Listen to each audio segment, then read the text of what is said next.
It's your boy, the Saint again, coming at you live from the middle of the damn desert, pretty much in the middle of nowhere in Nevada. Well, I got a little something to talk about, and it's first about, well, the entire video is going to be about us versus the Vikings coming up Sunday. But the team is the Minnesota Vikings. The fans of the team are the Minnesota BiQueens, because all they can do is bitch and bitch and bitch. Every game they lose, they make up a damn excuse for it. But one in particular, one back in 2009. When are you guys and gals are going to get over that? In fact, I hear more guys complaining about that damn loss than the girls. So you bitches need to get your shit together and worry about what you have this year. Of course, one of those things you should have is at least 2 or 3 of those Super Bowls. 4 trips to the Super Bowl, and you still managed to get none. That's pathetic. I don't know which is more pathetic. Well, I will say the Buffalo Bills' 4 consecutive trips to the Super Bowl is more pathetic. I mean, how can you get to the Super Bowl 4 times in a row and don't win any of them? You know. Anyway, I'm really sick and tired of you Vikings fans complaining. Every time there's a video coming up about the Saints versus Vikings, Vikings versus Saints, it's always you guys coming in there and talking about you better, y'all hope the refs don't be in your corner. Well, I tell you what, there is a such thing as refs, taking up for the other team. It happened to us last year when in our first game against Atlanta. Yes, the refs definitely were in the pockets of the Atlanta field cunts, okay? And even though they had the refs on their side, they still beat us by 3 damn points. But we tore up that damn ass when it came to the damn dome. And it goes to show you how they had the refs in their pockets. The same damn refs who called those bullshit penalties on us, they didn't allow them to play in it, being in the second game. And look what happens when Atlanta don't have the refs in their back pocket when they face us. Anyway, let's get down to this Sunday night matchup we have. Okay. Again, it's going to be number 1 offense versus a very great defense. You know, you guys are not number 1, maybe 2 or 3 at the most. You started off slow, we started off slow. When you play a great offense, you lose. You played against Green Bay, you're tied. You played against the Rams, they dumped 38 points on you. Which, by the way, that ain't good for the Rams, because when they come and play us in a dome, we're going to ta-ta that ass straight up. We're going to be the team. If not Green Bay, which I doubt it'll be Green Bay, but if not Green Bay, it's definitely going to be us. They hand them their first loss. Well, we'll save that for next week's video. Back to you guys. You got a good defense. You got a great quarterback in Kirk Cousins, which in my opinion is better than Case Keenum. But the thing is, I'm not saying we're going to contain Kirk Cousins, even though we have Eli Apple from the Giants that came to the team this week. We have to see how he plays out to make any kind of judgments. Hopefully he would be a whole lot better upgrade over Ken Crawley, because Ken Crawley is trash. I said that last year about him, and I'm saying it this year. He's trash. We'll be lucky if we could even trade him off, during the drafts. But anyway, our defense will have a little problems with Case Keenum if they don't get a good pass defense going. Now, pass rush is going to be okay. We're going to put him on his ass at least 2 or 3 times in this game. Our run defense is good, so you guys not going to have much of a good running game against us. Not at all. You know, we'll get more yards on the ground than you will. Bet. Uh, you know, pass rush and stopping the run will favor us big time on defense. Offense, well, let's talk about that. That's going to be you guys' biggest problem. You're not going to shut down the offense. You're not going to score 17-0 on us like you did in the playoffs last year. You're not going to be us 29-19 like you did last year. We're a totally different football team.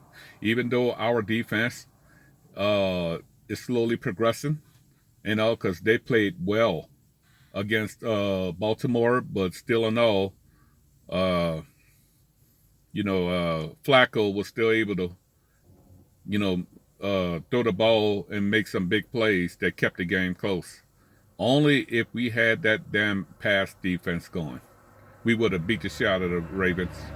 But the Ravens had the number one defense, so who knows? But we won. That's all what matters. For you guys, you're not going to shut down Breeze. He haven't thrown an interception all year. He may not do it in this game either. He will, haven't been getting sacked that much. I think he's been maybe sacked 9 times so far. That's not bad moving into week 8. He's been lighting up every defense. He lighted up the number 1 defense. He lighted up the number 2 defense in the Redskins. He lit up, not necessarily lit up against Cleveland. Cleveland really came at us hard, but we won. Anyway, so you guys, it's going to be the same thing. I believe this game could easily become a shootout, because if both defenses fail, we win. Because Kirk Cousins will not beat Breeze in a shootout. No one will beat Breeze in a shootout. The only person I think is capable of doing it is Tom Brady, but we don't have Tom Brady and the Patriots on our schedule. Atlanta will probably be second, but Atlanta's defense is so damn shitty. I'm not even going to talk about it. It's not even worth mentioning. Anyway, so back to our offense. Let's see you try to shut down Breeze. Let's see you be able to do something with Taysom Hill. No team has done it yet. You won't be the first, I guarantee you. Kamara and Ingram, they will have their shots. I say they both, between them both, might get about 80 to 100 yards on a field. Each one of them is going to run a touchdown, at least one. Each. And if both of them run a touchdown, well, you consider that the game over, because Breeze going to throw 2 on you. Michael Thomas, you're going to have to double team him. Just one of you guys won't shut Michael Thomas down. In fact, no one can shut Michael Thomas down. He has to be double or triple team. And even in double and triple coverage, he still make plays. Unless all of those defenders that's covering him is good or bigger than, taller than him or whatever. Then you have Tre'Quan Smith to worry about. Tag Ginn is out. Cameron Meredith, you're going to have him to worry about. Josh Hill. And, of course, Taysom Hill again. So, with all that said, Vikings, everyone so far this year who underestimated our defense has gotten their asses kicked. Okay? It's going to take us to beat you for the professional analysts and all, to get it straight. I mean, you got 2 guys on, I think it's either Fox or CBS Sports, saying you're going to beat us, and they're comparing your players to our players. Nobody on your goddamn team is better than any of our elite players. So I'm not even worrying about that. The best team with the best player wins. That's going to be us. Plain and simple. The Saints don't believe in losing any games. Not many this year. They find ways to win. No matter what a defense does to try to keep us down, they don't keep us from winning the game. We're not only playing with a very powerful offense, we're playing with a very smart quarterback and smart playmakers. That's what's been winning us games. That. And when you have an offense like that, man, they're unstoppable. They're slowable, but virtually unstoppable. You guys will learn that Sunday night. Oh, prime time at that.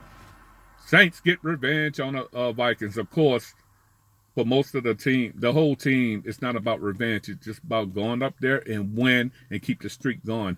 Because it's like this. Once we get through Baltimore, which we already did, get through you guys and beat the damn Rams, who else on the schedule that's going to give us a real problem? Let's see. Cincinnati has the potential, but they won't. They don't have a defense. All they are is offense. All it takes for our defense to shut their offense down or slow them down. We destroy them in their damn house. What, Pittsburgh Steelers? We had Pittsburgh number. Out of everyone in that AFC North, we have the Steelers number. You know, the 6-time Super Bowl winning team. We have their number out of everyone else. You know, their defense is not powerful enough to slow our offense down, especially in our house. I think we're going to blow out the Steelers. We're going to blow out Cincy. We're going to blow out Atlanta. We're going to beat the shit out of Tampa Bay. Probably blow them out too, because by that time we play Tampa Bay again, our defense is going to be great. And they're going to bust Tampa Bay's ass. Who else we have? We should sweep Carolina, but it's a chance we might split with them because they're our last team we play of the year in week 17, and if we already clinched the first round bye, or we just happen to miss the first round and get the second round bye, we're going to get one of those damn top seeds. You know, then they probably, you know, rest our starters or whatever. You know, but right now Carolina doesn't have anything for us. I'm sick and tired of people talk about how good their defense is. In my opinion, Carolina's defense ain't shit. Nothing. I don't see what's so impressive about their defense. It's overrated as fuck. Even in our 7 and 9 years, we were scoring 30-something damn points on Carolina's defense. Even in our last year, I believe, or the year before that of 7 and 9, we dumped 40-something points on Carolina. So Carolina defense ain't shit. I mean, they allowed the Giants to come back and beat them. They almost lost to who was it? Well, one of these other damn teams. But it wasn't a real good team, you know. They almost lost. You know, so their defense ain't hitting on shit. Our defense is better. Plain and simple. I don't give a fuck what nobody says. You know. Anyway, after these 3 brutal teams we have to go against, there's no one else out there who's going to stick it to us with good defenses. You know, Rams defense really isn't all that shit either. So this may very well be a shootout if our defense doesn't slow down Goff and, you know, and put a stick into their damn receivers. Other than that, man, we stand a good chance of going 15-1. If not 14-2. If we want to throw away a game, you know, 13-3. That's the least. But I say we finish the season at 15-1, 14-2. Plain and simple. Now I don't give a shit what nobody says. You know, come on, Vikings. I want to hear it from your fans. I want to hear that you underestimate our damn defense and thinking you're going to shut down the offense. Leave your comments below. I will read them all and I will respond to them all. Unless it's one of you type of fans that's not even worth responding to. But even then, I still will respond to you and just tell you you're fucking stupid. Hey, I don't want to hear anything about the fucking 2009-2010 playoff game either. I'm sick of it. Talk about this fucking damn game. Hope. You know what? I looked in some videos. You guys were hoping the refs favor you. Now, anytime you have to depend on the damn refs, you bitches are scared. Yeah, you're scared. And you should be. Because this is a game you really can't afford to lose. You know, we could afford to lose this game. We could even afford to lose against the Rams and keep winning afterwards. But I don't see us losing to the Rams. Rams is going to be in for a shock of a lifetime. We'll be the first one to give them their first loss, like I said earlier. But you guys, you're going to comment in this video, please do not bring up that 2009-2010 season. I might just ignore your post or delete it, because it's stupid.